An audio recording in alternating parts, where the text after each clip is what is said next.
Back here on this Saturday morning, Steve Kashul and Dr. Greg Nicholson. He's filling in this week for Dr. Brian Cole.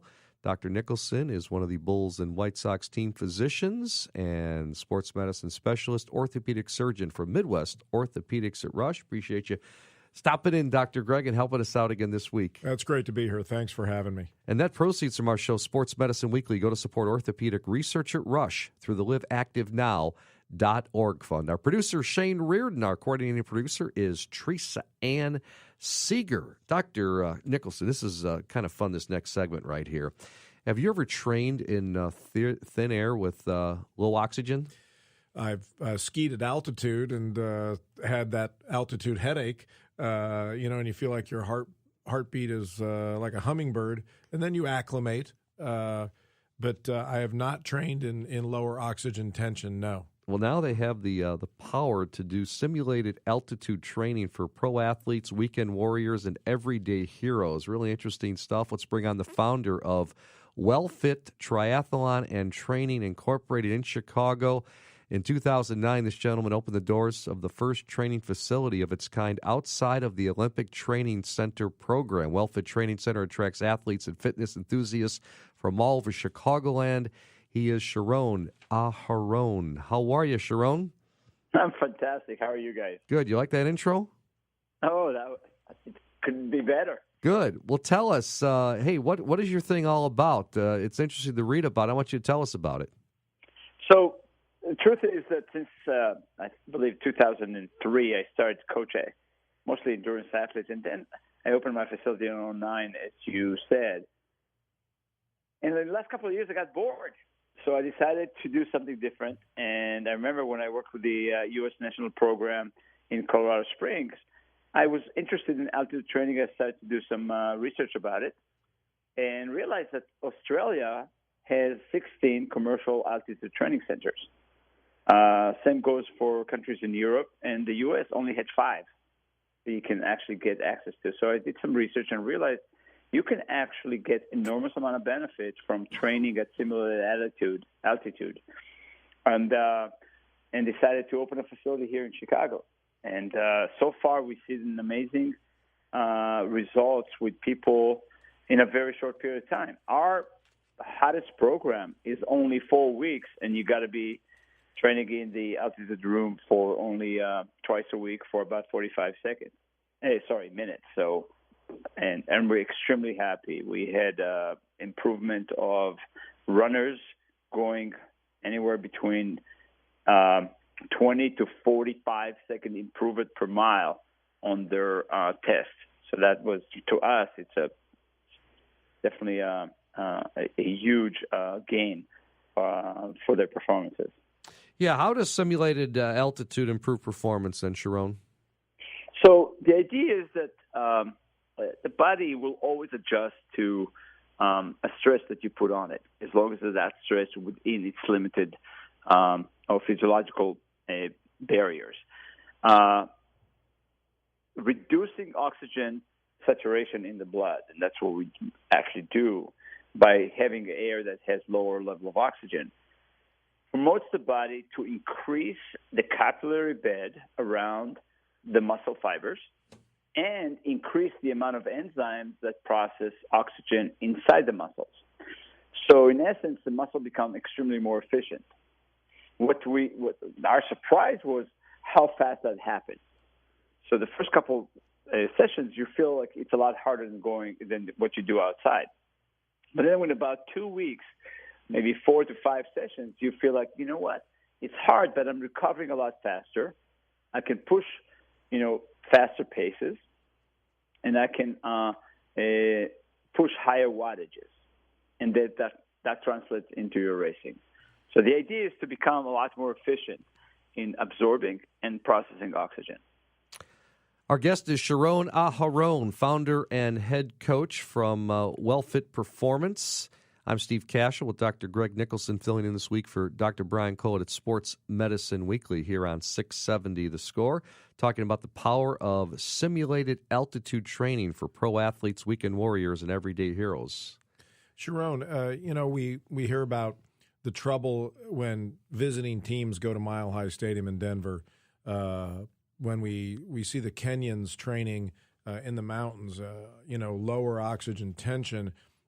And for us as medical people, it's an issue. Your hemoglobin, which carries the oxygen, your hematocrit, which is your red blood cell load. I would imagine that the body would also try to produce more red blood cells and carry that limited oxygen, where that was with the blood doping kind of things where your hematocrit's too large. What you're doing here, it seems like you're getting that high altitude acclimation, and like you said, the muscles are becoming more efficient, but also I would imagine your red blood cell mass is increasing too. Do you see that happening too as you watch your athletes train?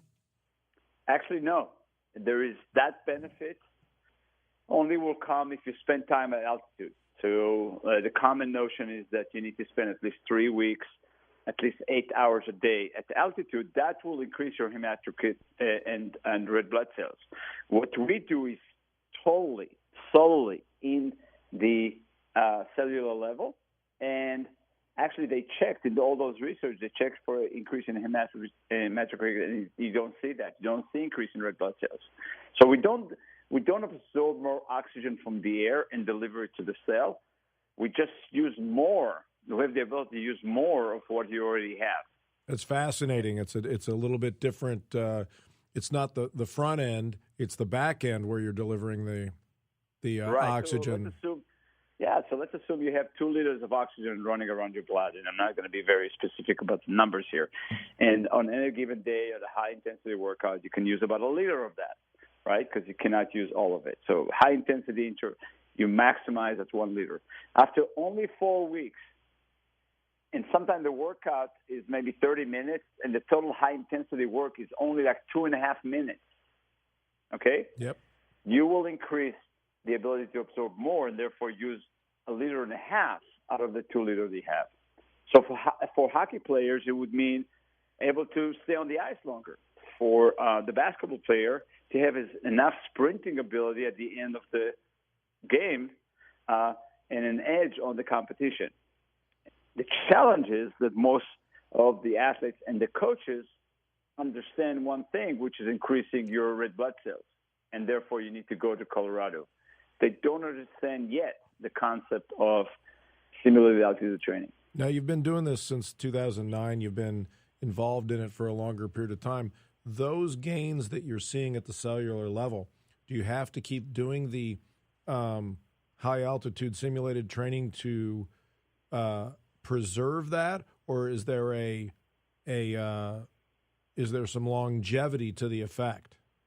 So the truth of the matter is that I opened my facility in 2009. I started altitude training last February. So we're only in it for about, I would say, 8 months. So, but what we realize is this. The minimum that you want to train in the altitude room to get any kind of gain would be 4 weeks. You can get it 3 weeks, but you got to be in the altitude room at least 3 times a week. You can, depending, it's very personal, so you can keep the results for about 2 to 4 weeks. But what we realize that if you come after 4 weeks and you do 1 session a week instead of 2 sessions a week, you can elongate that period of time. We have one group of triathletes that have trained in the altitude room since continuously since February, and these guys basically PRing every single race. We have one lady that took what we call the booster program, which is only 4 weeks before your main event. She did it before a spring marathon. After 8 marathons being stuck at 3:45, she managed to improve her race by 9 minutes. By 8 minutes. And that's a spring marathon, which we all know in Chicago it's very hard to improve because it's limited running outside. And then she did it again before a marathon she did like a few weeks ago, and she improved by another 9 minutes. So after 8 marathons, all of a sudden she's improving by 8 minutes and then another 9 minutes in 2 consecutive marathons. And that's kind of the benefit that people get. And one of the things that people report, actually across the board, people report 2 main things. One, going up the hill is a lot easier, and we have a lot more power towards the end of the race. And I think this is all you can ask as an athlete, to have more power at the end. Absolutely. Sharone Aharone, founder and head coach, Well Fit Performance. How do people get a hold of you, Sharone? wellfitinc.com. And we have all the information there. You can call our main office at 312-446-6230.